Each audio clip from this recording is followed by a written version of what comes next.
Hey, what's up, guys? Welcome back to the channel, or if you are new here, hi, hello, my name is Miguel, though some people call me Milo.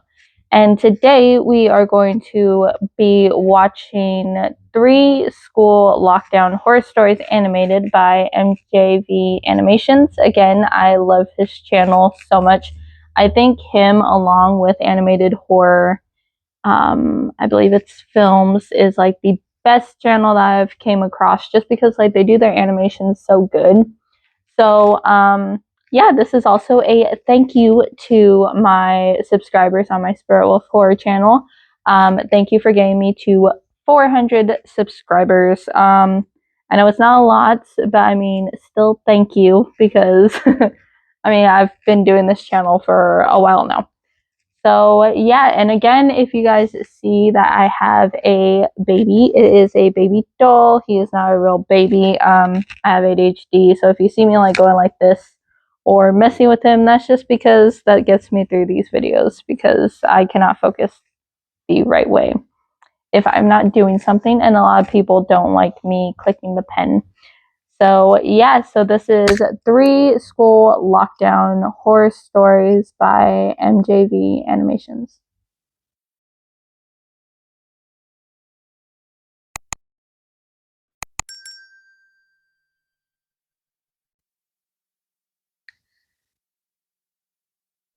It was a completely normal, boring school day. I was in 7th period math, and the clock showed 2:45 p.m., which means the school day was nearly done. As it was a Friday, and spring break was just around the corner, you could feel everyone getting antsy in their seats. A lot of people had tests and whatnot, whereas my class got to have fun. We had a super laid-back teacher who loved to entertain us as much as possible. We lucked out in that sense. Me and my girlfriend Haley were messing around in the back, talking about something that occurred earlier that day. When it happened, the alarm for the lockdown went off, and the principal came over the loudspeaker. Now, for some context, typically a teacher would yell lockdown 3 times if it was a drill. We were always told if it was 4 times, it was not a drill. The reason for this was to hide the fact that we knew someone was in the building with malicious intent. 4 times we heard the word lockdown. Now, I've gotten so used to hearing it only 3 times that I paid no attention to how many times lockdown was even said. The teacher did the usual, turning off the lights, closing the door, and ushering us to the back corner of the room where we couldn't be seen from the glass on the door. Our classroom had 2 doors, one at the front and one at the back. In the midst of all the commotion, me and Haley did the one thing you should never do in a lockdown. We snuck out of the class. We were now in the hallway on the 3rd floor. Everything looked so weird. Not a single person in sight other than the 2 of us. A sort of humming noise came from the walls, indicating the school had cut all the power. I thought this was weird, as I thought it was only a drill. "Hey, why would they cut off the power if it's just a drill?" I asked. This was when we really started to question if it was actually a drill or not. But with us being stupid teenagers, we brushed it off as nothing.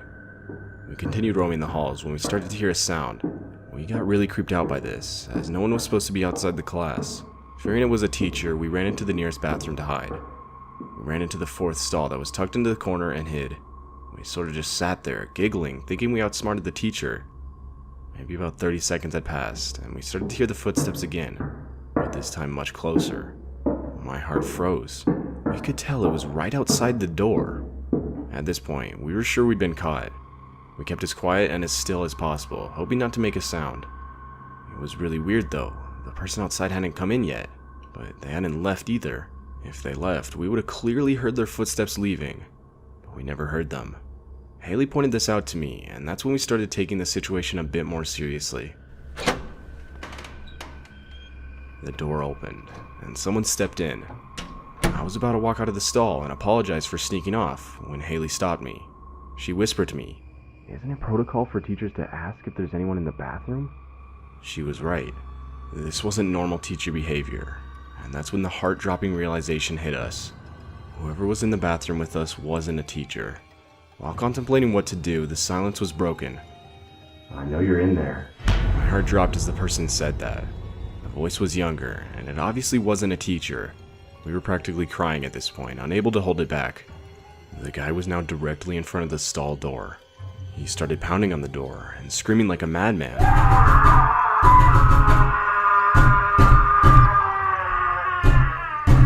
As this was happening though, I heard the door open again, followed by the familiar voice of my teacher, Mr. Taylor.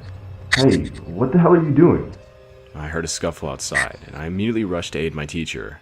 Eventually, we got the guy held down, and the cops were called.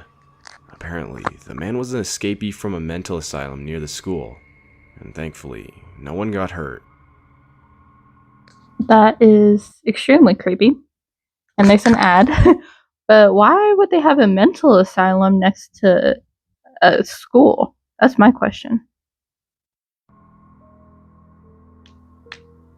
I don't know if any of you guys remember a few years ago when a sort of killer clown craze shook America for a few months.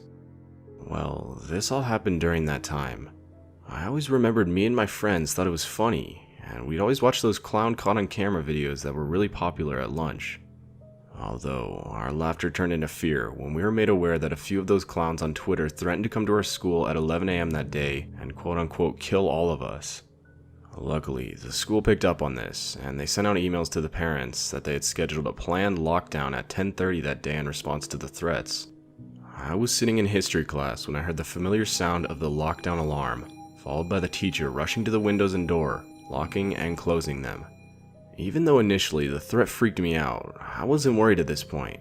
I reasoned that it was most likely just another blank threat online, and that nothing would happen. After about 40 minutes of silence, sitting on the cold floor in the corner of the room, the emergency green flashing light turned off, then followed by the air conditioning slowly falling silent, and then the hallway lights switched off. The school had cut the power, but why though? At this point, me and my classmates were staring at each other. We all knew that something real was going on, as the school never cut off the power unless something serious was happening. After 10 minutes or so, we could all hear a faint banging noise from down the corridor, shortly followed by heavy and fast footsteps.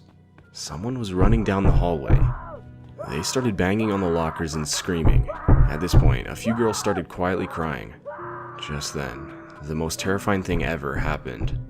One of the men, dressed as a clown, ran up to the class door, banging and screaming. Multiple people were crying now, and one of my friends whispered to me in complete seriousness, saying we were all gonna die. I have no shame in admitting that this caused me to start crying too. I then heard the loud sound of glass shattering. The man had shattered the glass part of the door, and I could see his arm reaching through to try to unlock the door from the inside. I was frozen and in complete disbelief as to what I was witnessing. But luckily, my teacher reacted quickly, grabbing a piece of shattered glass from the ground and stabbing the man's arm before he could unlock the door. He instantly grabbed his arm back, and you could hear his screams of pain. He then quickly stepped away from the door, and his screams slowly faded down the corridor. After another 2 hours, the principal came on the loudspeaker, explaining everything. He said that just after 11, two men walked into the school, one holding a kitchen knife. They ran around the school, threatening to kill students and trying to break into classrooms. But once the police raided the school, only one of them was caught, and it wasn't the one who tried to break into our classroom. After the whole event, the school got over 20 buses to take the younger kids home, and the kids 9th grade and over, like me, were told to walk home in groups and call the cops if we saw anything suspicious. Why would they have you guys walk home after that just happened? I was always thinking that the men would return, this time with a gun or something, but nothing happened. This, nonetheless, will be scarred into my mind forever. Ever since the lockdown, the school has hired a few more on-campus police officers, and they've installed some auto-locking features on doors and windows. This has made me feel a little bit better in school, but this isn't just an experience you can simply forget about.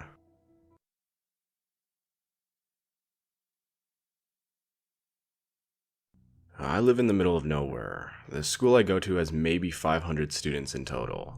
It's enough for everyone to know everyone's name. Regardless, this day our school went on lockdown.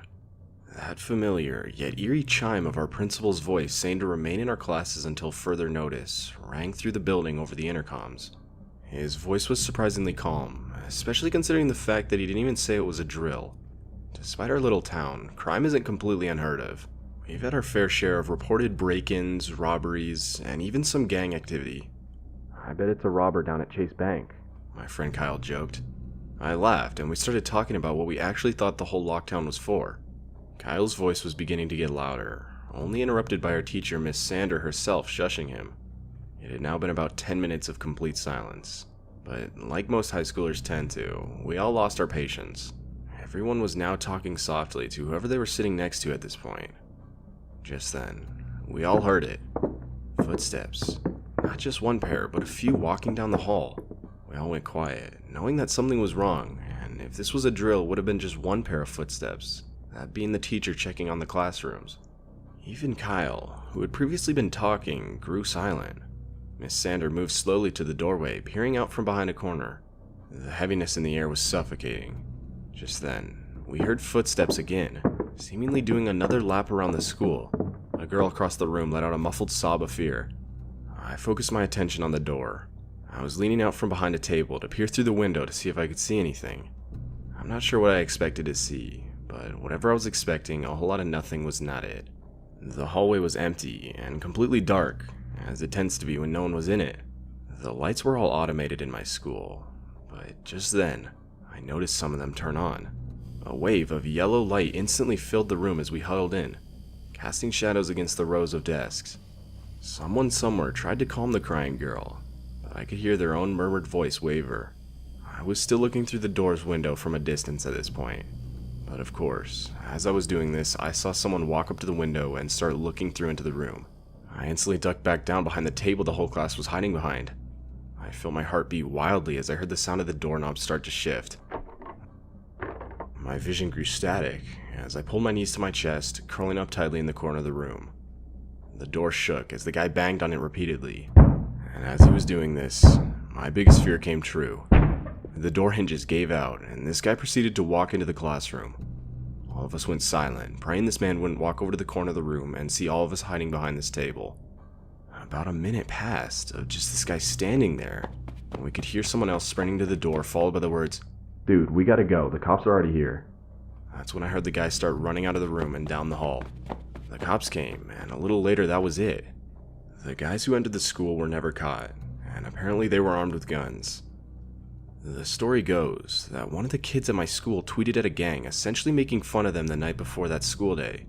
And of course, the gang took it very seriously and planned on raiding the school and killing the kid responsible. Luckily, they weren't successful, but this experience still terrifies me nonetheless. Well, it terrifies you considering a gang was involved. Okay, what did we learn from that? Don't go to regular school. I'm just playing. We learned never to make threats to gangs in that last one, and to always be careful and aware of your surroundings. I kind of like that one. I know it may look like I'm not paying attention, but I am paying attention. Again, I'm messing with the doll or I'm doing something on my computer. So I am still paying attention. I just need to do other stuff so I can pay attention more, if that makes any sense. Anyone who has ADHD who is a subscriber, you guys will probably know what I'm talking about. But so yeah, that was 3 school lockdown horror stories by MJV Animations. I will link his channel in the description box below. Go check him out and give him a like and subscribe along with this video, please. And yeah, you guys can comment down below your thoughts on that video, along with other videos that you guys would like to see. I do vlogs, reaction videos, morning, night routine, cooking, cleaning, gaming, all the above on this channel. Also go over to my other channel, Spirit Wolf Horror. I do creepypastas on that channel, along with some reaction videos and just short, scary stories. You guys can comment down below your own personal experience with the paranormal, a story you wrote, or just a creepypasta you would love to hear. I love hearing you guys' suggestions. So don't forget to give a like and subscribe, and I hope y'all have a wonderful day.